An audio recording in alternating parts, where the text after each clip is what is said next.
Thank you. Kindly sit down. Salamat sa courtesy. Good as any other time to be with you. Meron ho akong speech. If you are hungry, di, tuloy na tayo, but may other man dyan. Kain lang muna kayo. Ako uha, but ang tubig walang lasa so ay baski anong dyan, juice or milk. Wala. Milk ng babae, ha?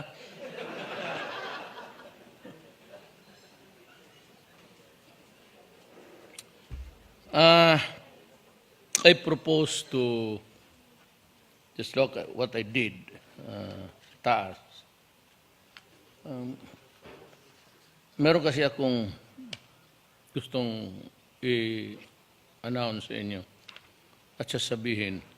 Kaya sabi ko, mabutit nandito kayo. But to do justice to the lady, I don't know who did it, in overtime nila ito. So I will just read the last paragraph. Para tapos na tayo. We're gonna be...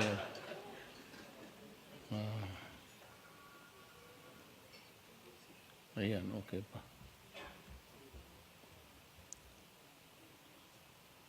Bakit lasang tubig dito sa amin? Totoo.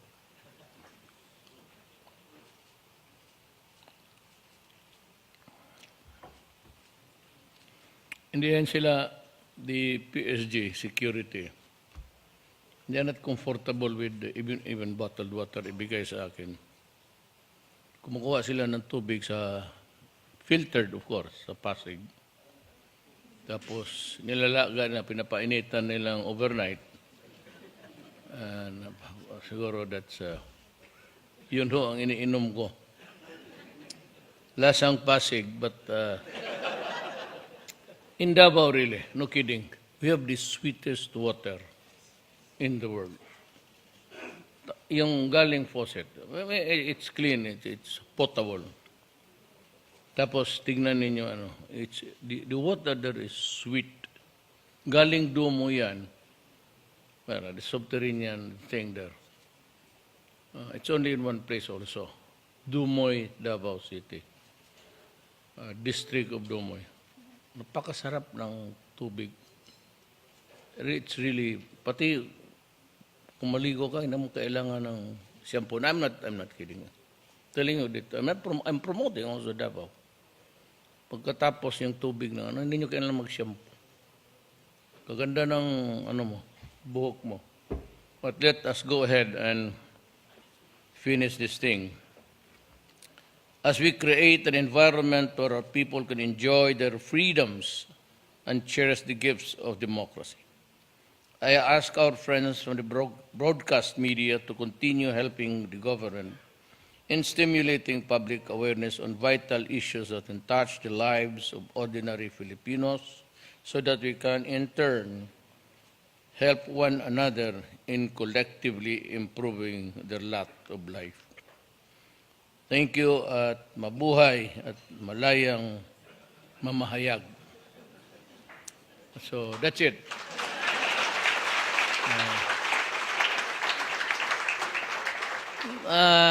Then a very short addition.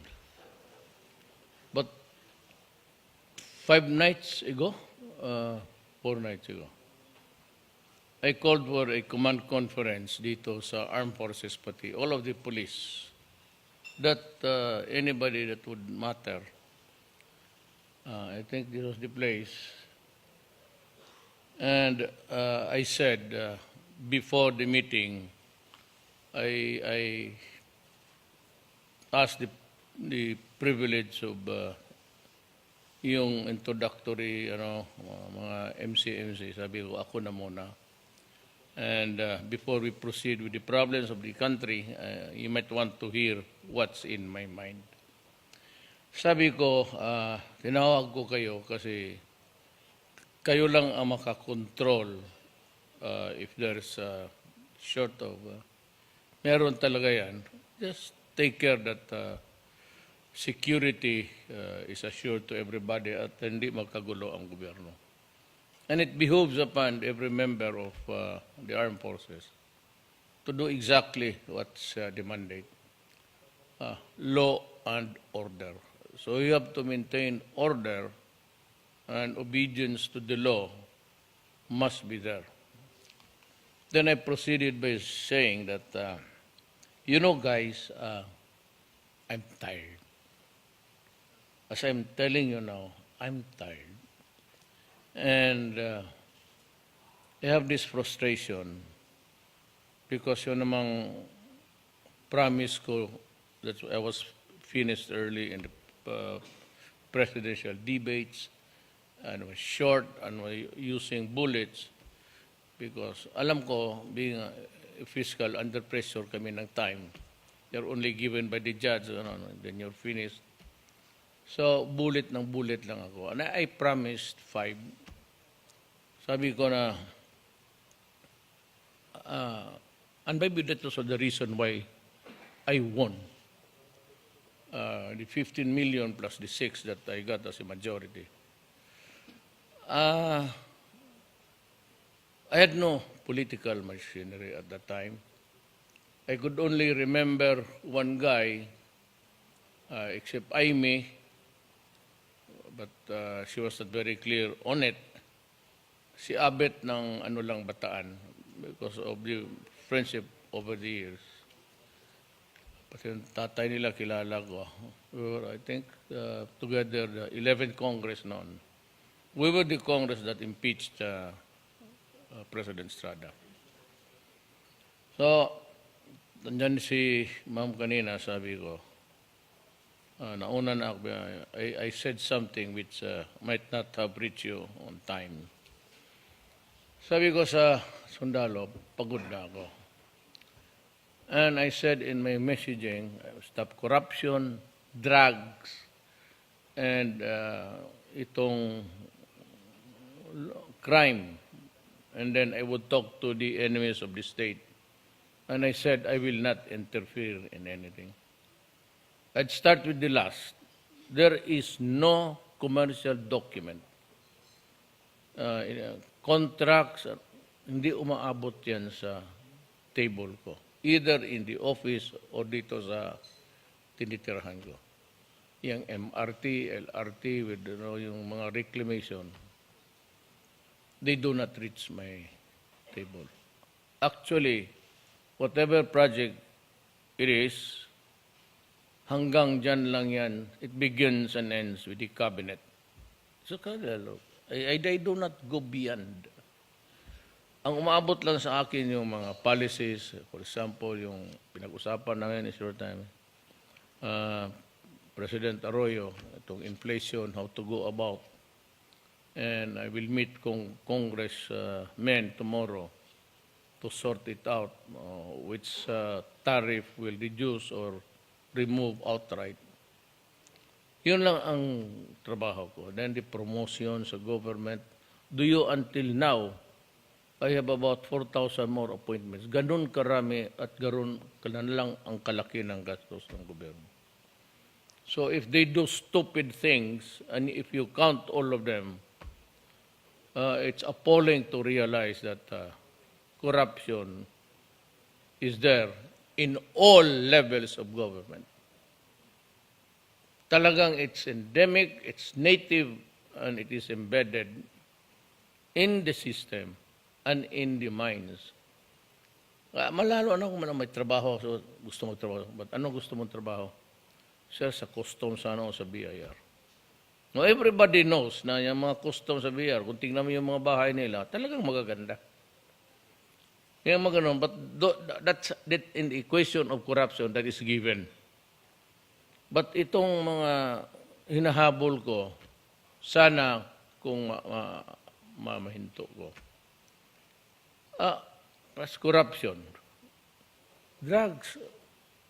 I told you I'd try to control it. But despite or in spite of, papatayin sila o I will slaughter them, they continue. And in the past, it was only millions, now billions na. Now, I'd like to tell you that triad has set in dito. There are no more laboratories that are set up here. Kasi alam nila mamamatay talaga sila. Magprangka ako sa inyo. So, iwas sila dyan. Now, they are into nang dito sa smuggling. It comes in all forms. The latest one was from Taipei. At saka yung latest doon sa Cavite. And I'd like to tell you, being in the press and pressing for freedom, yun nakita lang, they just assume that it was also used like the other, yung magnetic lifter.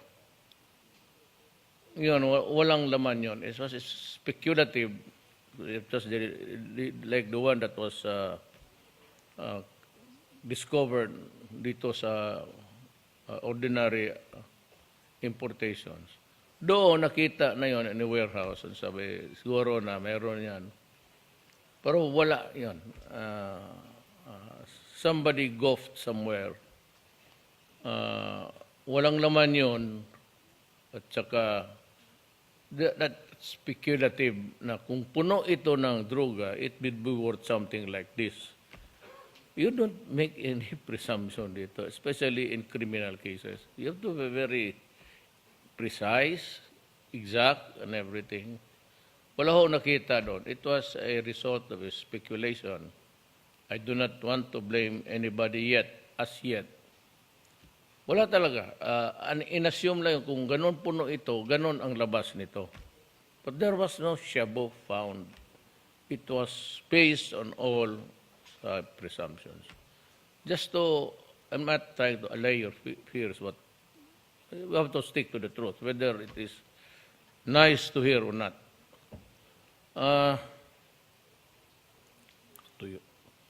Kanina pa ako nag-speech kung if it's a piece, if we can convert it into a solid matter, I would have crossed Pasig River about 5 times already. I live there. Yung ako nagtira dito.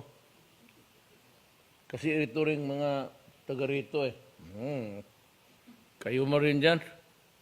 Sabi minsan may nakita nga, may bata daw nakita nila. Anak ninyo yan. Dinago ninyo dito.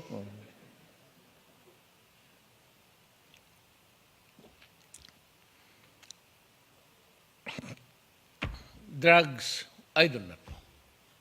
You be the judge. Noon, millions. Ngayon, billions na. So who consumes it? The public. Is the situation getting better or getting worse? In the past, sabi nila, bakit noong previous administration? Wala namang ganito kalagang. Para maintindihan ninyo.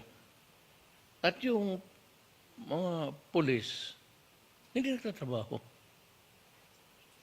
And corruption was there anywhere and everywhere. Fiscals, I was once a prosecutor. Fiscal, judges. There's a fiscal here, 1,000 cases more dumaan sa kanya, not a single finding of. May judge rin. So, ganun kalawak ang pera. So, very corrosive that if it is not arrested on time, it will destroy the nation. Sigurado ako. I've been mayor for 23 years. I saw the city was deteriorating. But when I became mayor, sinampli ko lang, do not, fuck with my city. Do not destroy our sons and daughters. Kasi pag nasa droga na yan, talagang if it's patay, wala ka na. Social dysfunction resorts. And to think that yung mga Pilipino nandoon sa labas, they suffer the degradation and the loss of their dignity.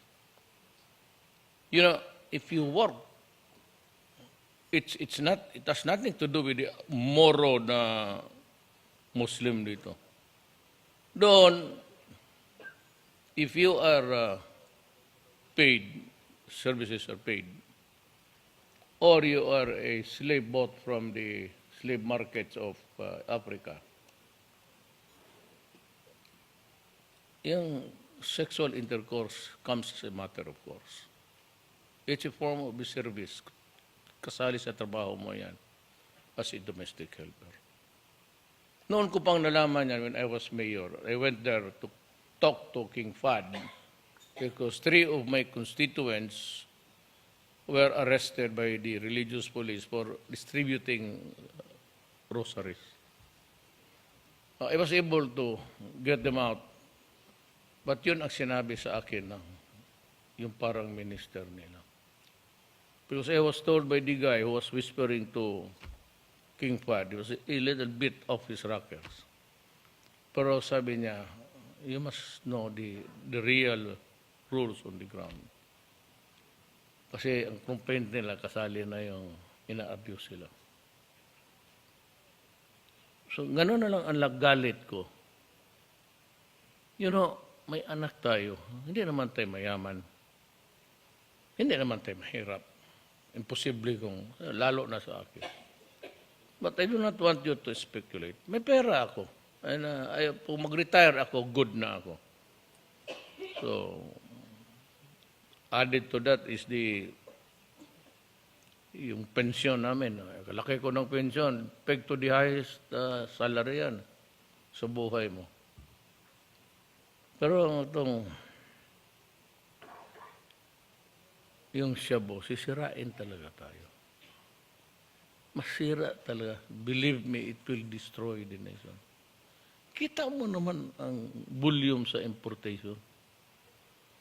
Yung nahuli nila, kung hindi na sabat yun, hindi, nasa streets na yun ngayon. And how about the others? Yung mga plastic bins, blue ones that are found floating in regions 1, 2, and 3. So it could only come from Taiwan. Nandyan ngayon tayo ang masakit pakinggan eh. Nagluluto sila dyan sa mga trawler nila.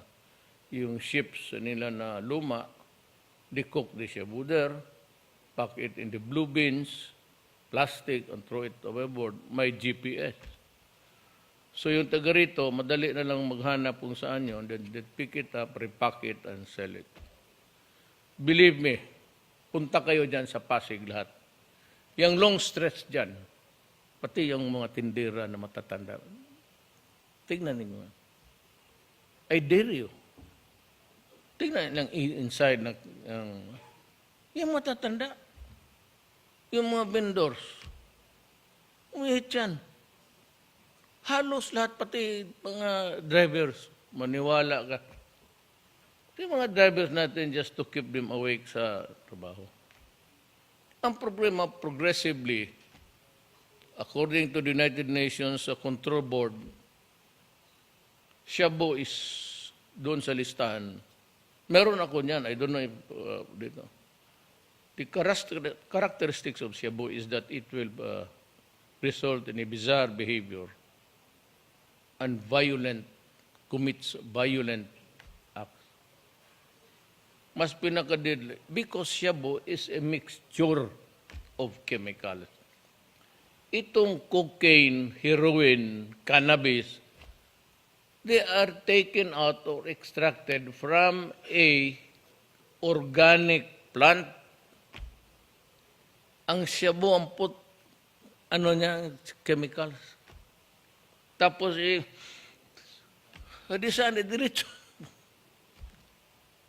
And for nothing, I'm surprised.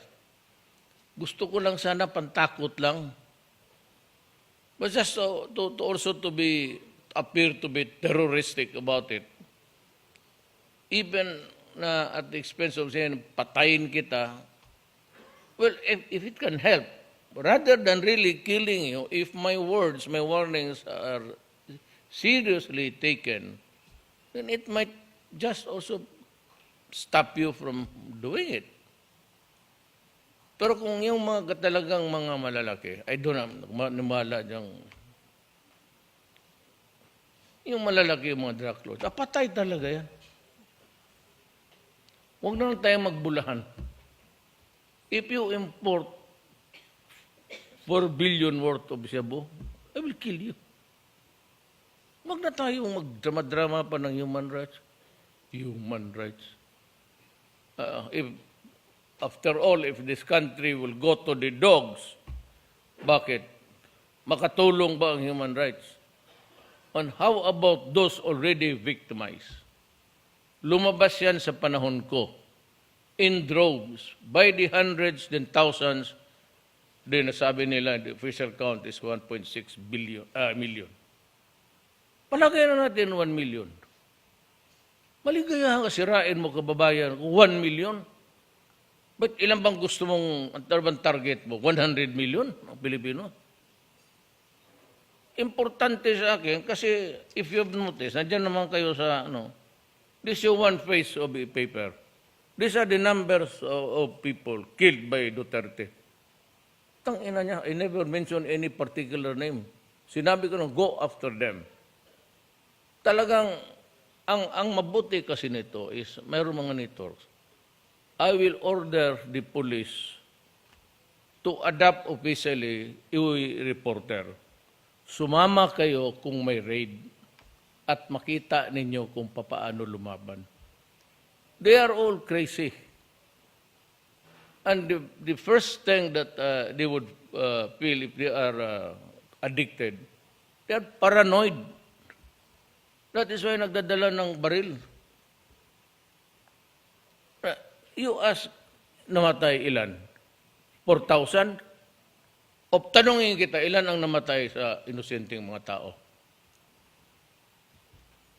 Remember that the Rocos in Marawi did not start as a rebellion outright. They were rebels because they claimed to be ISIS and, But it started with the service of a warrant of arrest of a Maoti brother.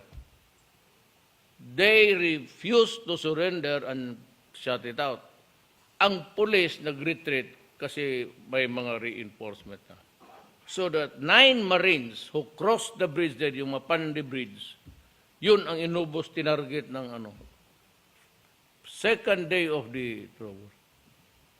Yung una, yung chief of police, pinatay, only buhay pala. Ang second day, nung pumasok yung Marine, ubos yun. That's why that started the war. What precipitated that war? It was not because we arrested a rebel there. It was because the government was serving a warrant for his arrest in connection with a drug case. So how many soldiers died? How many policemen also died? At araw-araw yan, I lose 1 or 2 policemen a day. 3. Sa yung Buldon na yan, pati Lanao, yung Cotabato, yung range na dyan, ilan na ang raid dyan at ilan ang... Hindi mo pwede ang police mag-raid dyan, may masinggan, may...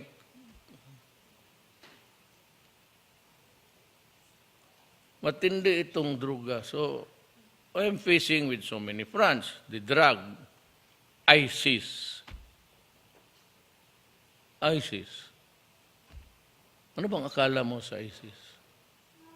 They're losing ground dito sa Middle East because they're driven by pati ang Russia ngayon. Why? Because intransigence talaga ang ayaw maniwala. So I'm facing with a problem of Muslim insurgency mixed with terrorism. Then I have the traditional. I said, I will fight corruption, fight drugs, then sabi ko, law and order. Then sabi ko, hindi ako makialam. Walang papel paghanap kayo, wala akong in-entertain dyan na may kontrata sa gobyerno.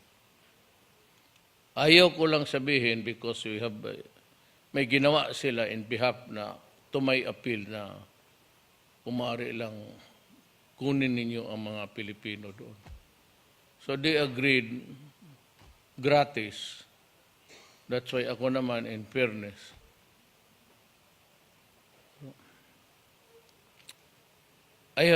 marami akong kasalanan. Faults? Marami.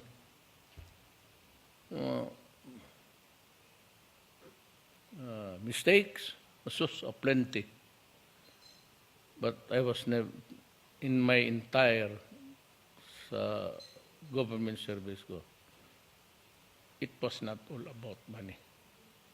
I was mayor, ganun rin. Tapos babae.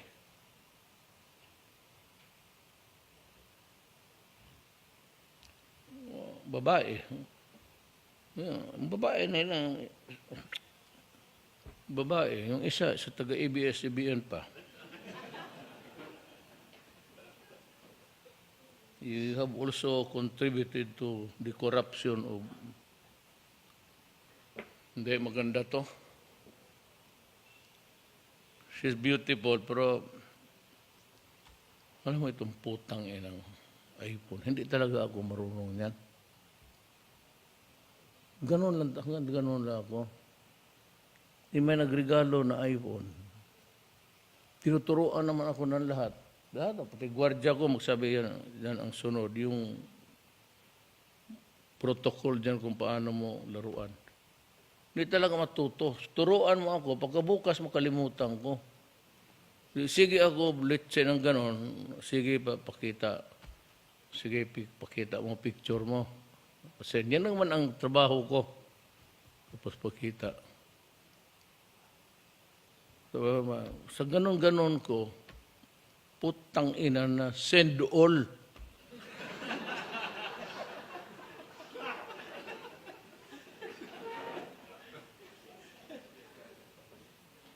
Ito, saan ang bag ko? Kaya wala nang, ito ang bag ko. Baril ko, meron dyan. Telepono ko. Wala nang mistake. Pero nawala sa akin lahat. Ngayon ito, master ko ito eh. Ay, bong, sige, kalikot ang putang. Sabay-sabay nag-reply. Let's ka, tarantado ka. Tapos ikaw, gago ka, buang ka. Okay ka. Yung isa, hiwalay na tayo. Wala na. So, no more. So, yan. Kino-comply ko man. I've talked to the enemies of the state. BBL is there. Ms. Wari is just waiting for the opportune time to talk about it. But I've stopped talking to the NPAs. Alam mo kasi ang NPA, marami silang agreement. It's spread in so many agreements. For in every agreement you tally the advantages, it comes out a coalition government. As I have told you, I cannot give you what I do not own. Coalition government with the communists is not just right. I'm sorry. Fight na lang tayo. Pasabihin mo ng wala. Hindi ako nakialam. Tanungin ninyo yung mga negosyante dyan. So, minsan, because of the hurt, hindi naman talaga totoo. Maski tignan ninyo, it cannot be more than 40 million. Lahat-lahat na yun. At ang savings dates back to yung iba, yung sa tatay ko pa, when he died. And the estate was finally settled. Yung may administrator, nanay ko, nag-away-away mga kapatid ko. Ako sabi ko, inyo na yan. So, nandiyan ang pera ko. Kaya minsan sinubrahan. I would just, maybe, I will not say I am sorry, but you should understand also na yung placement ko hindi natuloy, tapos nababoy pa ako. Billions and billions. Sabi raw ng hindi naman totoo lang. Ano makuha nila sa totoo lang? Tinignan na nila yan. Yan sila dyan. I never had that money. But during election time, what I was really bad was, nag-place ako kasi wala man pera dumadating sa akin. Nobody was giving me money. Yung mga taga-Davao lang. So I could not go to places the way the others were. But you know what? Huwag na lang yung away kasi talagang nasaktan ako doon. At nauna pa yung kay Trillanes na black propaganda yung bata. Tuturuan sila. Which is really against the law. And there was an injunction. I was able to secure an injunction. And one network just went ahead to disregard it. Yung brazen rin ng not the impunity that's attributed to me, but it was so brazen. And wala talaga. Ako, marami man kami, hindi lang ako, Escudero, marami kami nauna yung pera.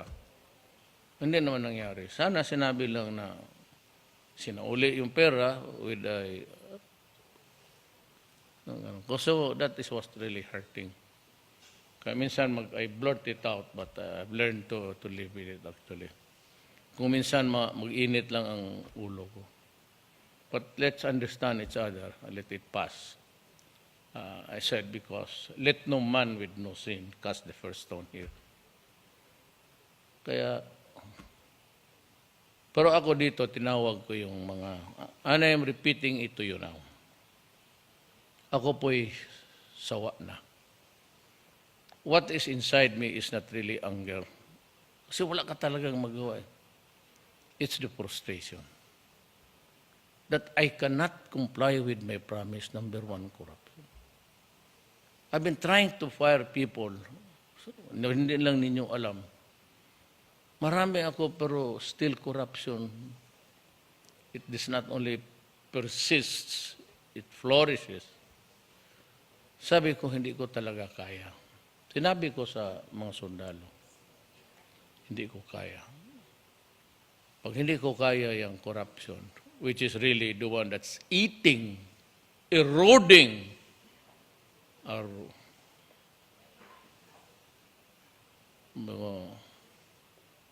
I am telling you now that I have decided that if you guys agree, kailangan sila Because if anything can go wrong, it will go wrong just like the Murphy's Law. Baka there will be hindi naman siguro, it will not destroy anything there, even the institution.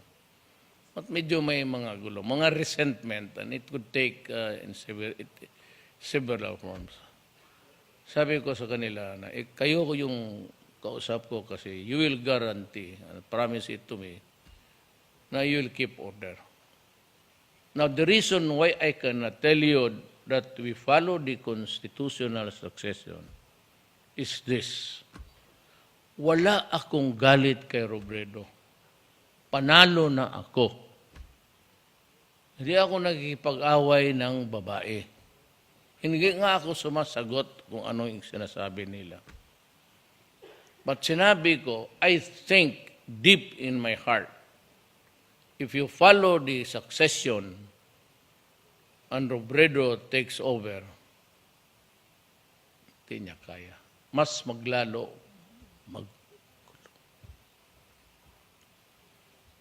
hindi niya kaya. That's my honest opinion ko talaga. Kung nasino lang sana dyan, in the likes of Escudero o Bongbong Marcos, but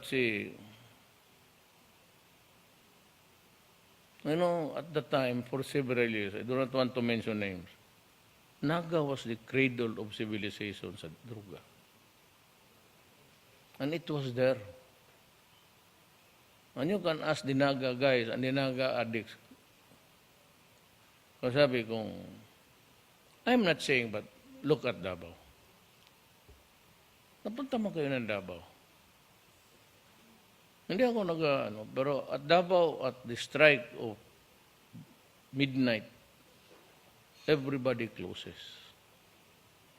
Wala nang inom, walang istambay, kasi madaan ka yung diktador na babae, huli ka.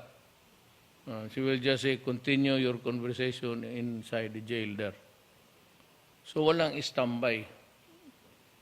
Wala nang inom. Wala na. Ang Davao at midnight is Biyernes Santo. Totoo yan. Wala kang makita ang tao na magtindig-tindig niya. Not because, nasanay na sila. So, walang putok, walang sigarilyo, walang inom. Wag lang sana ibawal, inday lahat. Lalo na yung putok, maraming klaseng putok. Inubos mo dyan, magkukudita yung... So, ako, I am ready to step down. If, given the right conditions, I will step down. I'm tired. I cannot control. Ito lang na I was dealing with the nayong Pilipino. Pag ganun ko, sabi ng General, Sir, sorry to bother you, but... Ayan. You know, gito ang nangyari.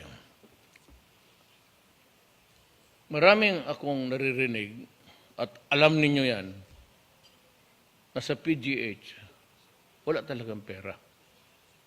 Kung may medisina, tapos walang mabili. Kasi ang mga mahirap na dumadaan dyan eh.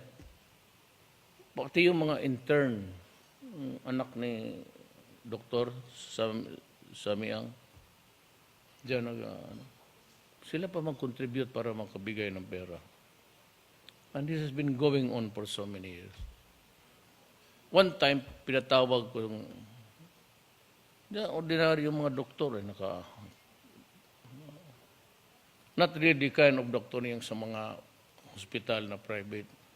Pero ito yung mga utak, the best of the brightest of the Filipino doctors. Sinabi ko, ilan ang appropriation nila?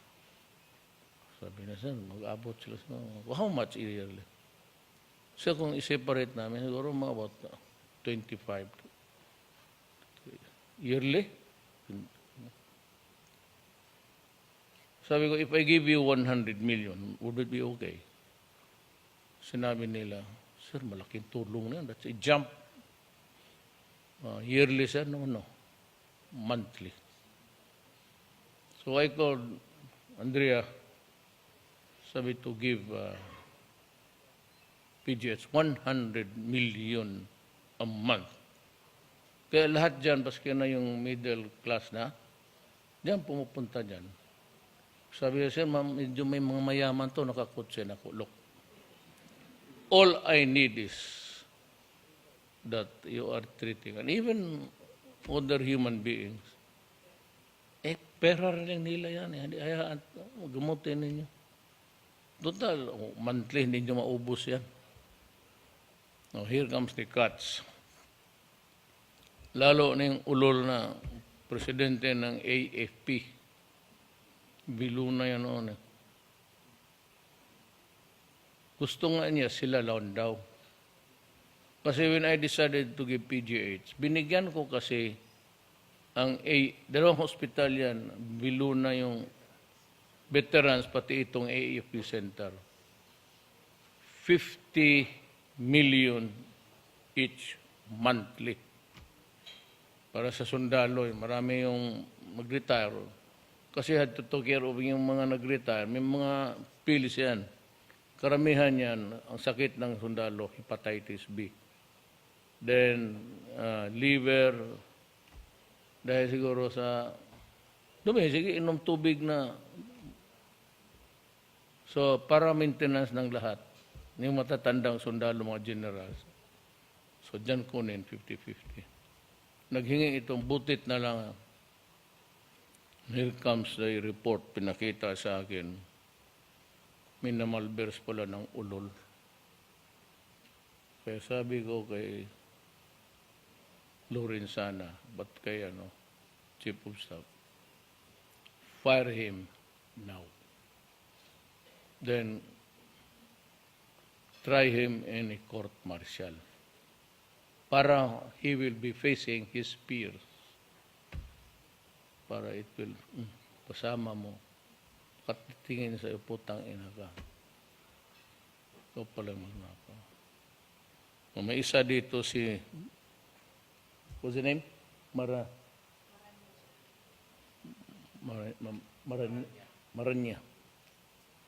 Ito naman, I will sign recommend him for yung mga ng kadete.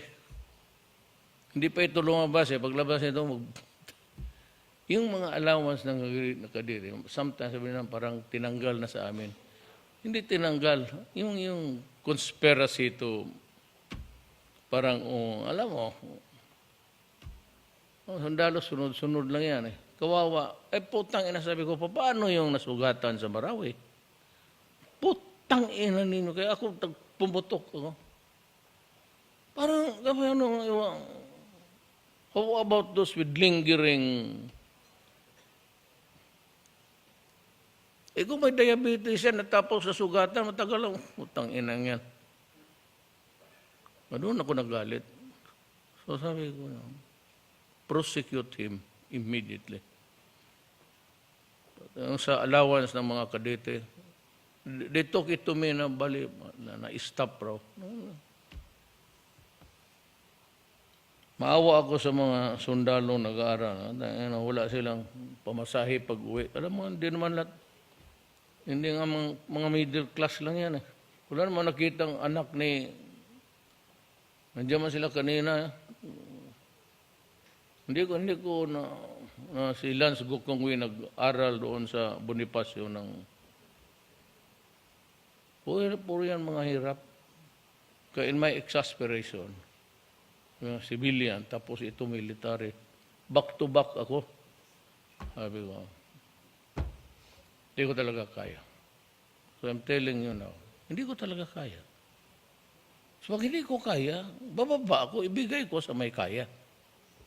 Di ba? Pero ang problema ko, ang nightmare ko is, kung sundin ng sundalo ang rules of succession sa Constitution, you'll end up with Robredo. In fairness to Robredo, wala naman siya talagang mali. But not also sa gender, but she can sa haki. Kasi bakit? Mindanao, nawalaan na yan silang mga ISIS, so they are here.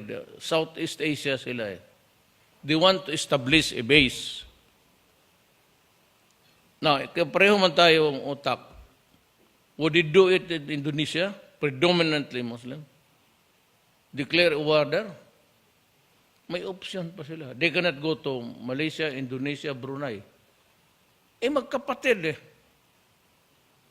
Mahirap magpatay. Usually, in the crowd, pag mag-kidnap, ang Kristiyanos talagang kidnapin. Do not worry because my mother is in Maranao. Huwag kayong mga half-breed dyan. Just stay put there. So, what would be the ideal place? Mindanao. Why? Di ba ang sabi nila, they will kill all infidels. And who are these infidels? They are the Christians and other people with another religion na hindi Islam. So dito yan sila sa Mindanao. So that's a front that you have to worry. Ang sinabi ko kay Robredo, ako nga, manamero, makapasok ako, hindi naman nila ako ginagalaw. Kasi nga may, marami akong pinsan sa Lanao del Sur. Kaya alam ko, kaya ako nag-order ng 23,000 firearms Amerika, binara ng Congress. At the time when I needed most the guns, I went to China. China gave me for free. Then I went to Russia to ask if I can buy. Sabi ng Russia, no, we will give it to you for free. And that was the time, that was the day when Marawi exploded. Sabi lang maraming barrel. If you look at the visual account, alam mo yung barrel. Inside a barrel is rifling. Paglabas niyan sa barrel of the gun, may sarili yan siyang momentum. Umiikot ng ganun. Mabilis. Mabilis yan. So, basta may hangin, diretso-diretso yan. Yung mga baril ng pulis, luma na, ginamit na with so many thousands of rounds. Maluwang na sa loob. Wala ng accuracy. Because I was already receiving, pati yung mga pinsan ko, that arms are being distributed. Ang hindi nahabol namin is that the ordnance was that plenty. Umabot ng 5 buwan. So sa commander-in-chief, I take full responsibility and the blame for it. Wala man akong mapasahan. Ako ang commander-in-chief. But we fell short of that intelligence aspect. Kaya umabot ng 5 buwan halos. Kung another 5 buwan, tapos o multiple cities, delikado talaga. Sinong imasakir nila? Mga Christians. Sino? Kayo. Gaganda pa naman anak na.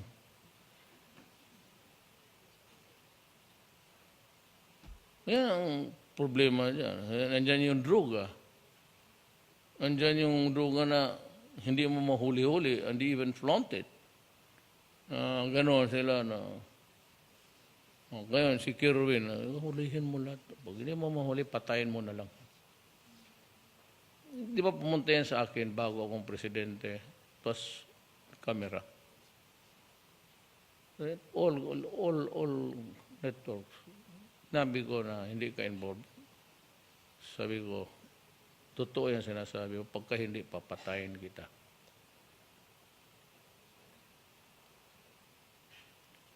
Minasinggan yung garahe, kutsi. Armored pala, hindi mag-talab.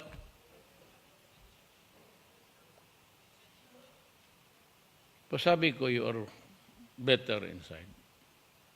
Huwag na siyang lumabas. Huwag na siyang lumabas.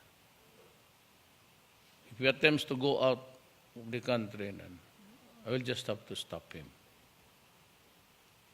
By what? By all means.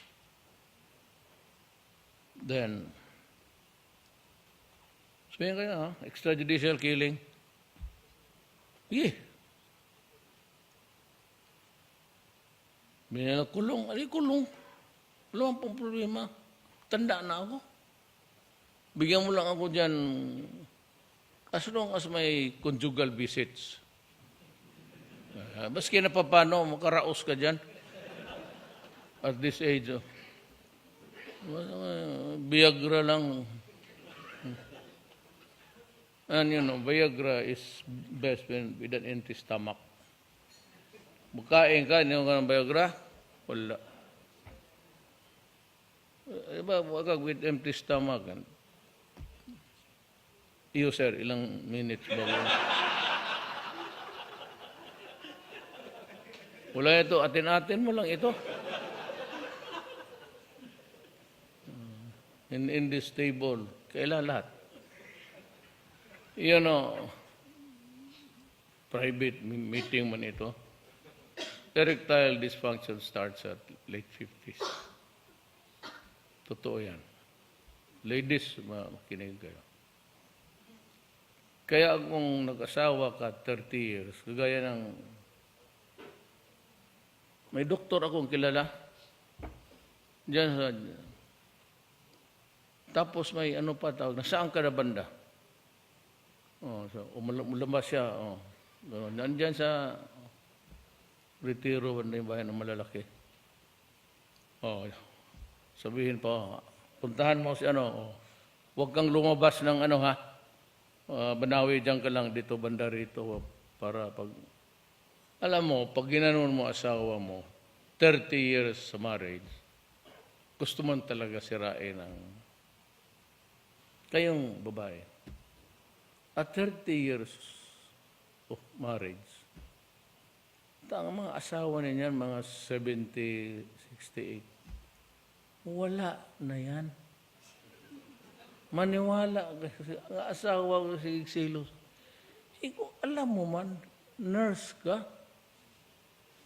Pero yun, sabihin, kung walang Viagra. Pero kung Viagra tapos maganda yung babae, you're back to something like 51, 52. Okay na yan. I mean, the hills that I have to climb, I'm 73. Kaya magkain ka, tapos lagi ba? Wala. Sorry. Kaya inyong mga asawa, huwag na inyong kulitin. 30 years of marriage, hayaan mo na. Wala na yan. Basket na may Viagra, siguro mga 15 minutes. Kung naasawa mo, 18, 19 yan. Walang katapusan yan. Ang yan, first 5 years, loving pa yan. So makakita lang na sa likod na, umpirahan ka na yan, ganunin ka sa likod. 10 years,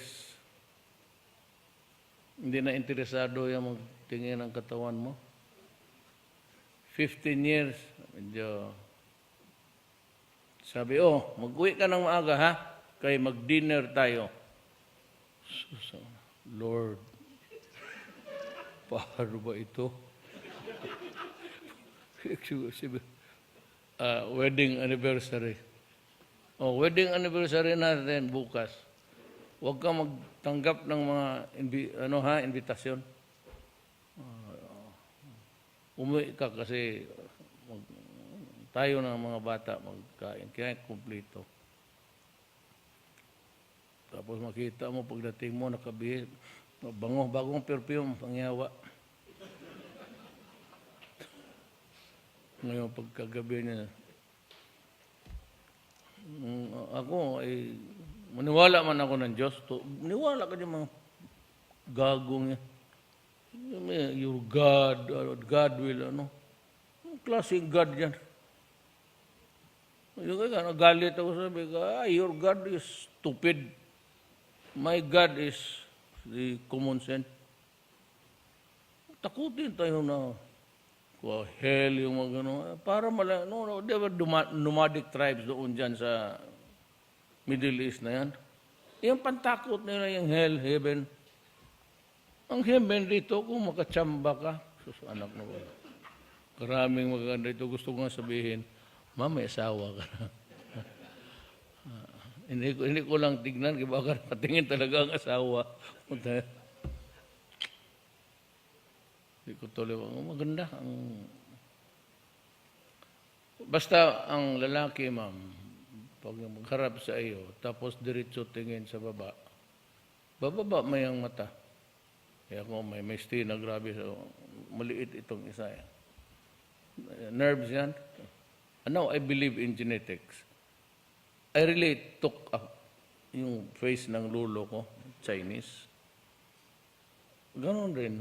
Kung nakuha ko, yung ganon niya. Nagka-twitch. Pero ngayon, wala pa. Ginagamit ko lang yan sa babae. Hindi, biro lang yan. Si ma'am, nandoon na nakatingin tuloy sa malayo. Ayaw na magsalubog yung mata namin. We'll have it singing. Malayo ang tingin. Okay. Yan ang ko. What was most important is that I laid the predicate. Yung para maintindihan niya. Hindi ako nagdadrama. Given the right conditions, bababa ako. Bababa ako. Magsabi you can convince yung yellow dapat starts with, convincehin na lang yung mga general. Kaligaya ko. Sabi ko nga sa kanila, you look guys, kayong mga magkudita-kudita. Masyadong corny yan. Papatasta ka ng mga B-150, mga tangke. You must be an idiot. You want to fight with my army dito na kasama man ninyo yan. Sabi ko, tawagan mo lang ako. Mayor, we would like to talk to you. Over a cup of coffee, we have decided to change you. Then, okay. So, dito. Maglinya kayo. Ayan, flag. Sino? General, ilang ang colonel yan. Raise your right hands and repeat after me. Ano na lang? Solo. I, General, state your name. Having been, having taken over the reins of power, government of this country, hereby solemnly swear that a member of the junta, we will work for the good of the country. So, inyo na. Uwi na ako sa Davao. Tangina. Bomba-bomba, trilyano. Charlatan. Yan man ang mag-una-una sa... kaya na tayo. Thank you very much, President Rodrigo.